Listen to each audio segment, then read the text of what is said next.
So this is a '08 Chevy Tahoe. The shifter on this was messed up where it didn't spring back after you put it in park, and the key would get stuck in the ignition. So there's a spring in here. Let's see if I can show you guys. It's this spring right there. That was broke. The spring just ended up breaking in half. So I pulled it out. And Chevy actually doesn't sell that spring alone for the newer trucks.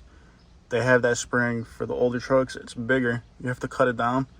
But if you call in pretty much for, I'm assuming 07 to maybe 2013, 14, they're going to try to sell you this whole assembly.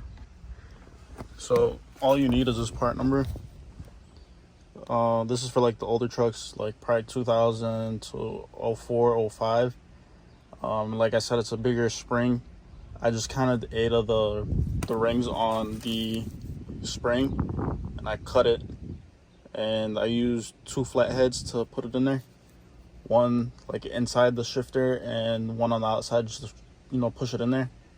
And I mean, it springs back now. It works fine. So it's a $20 spring.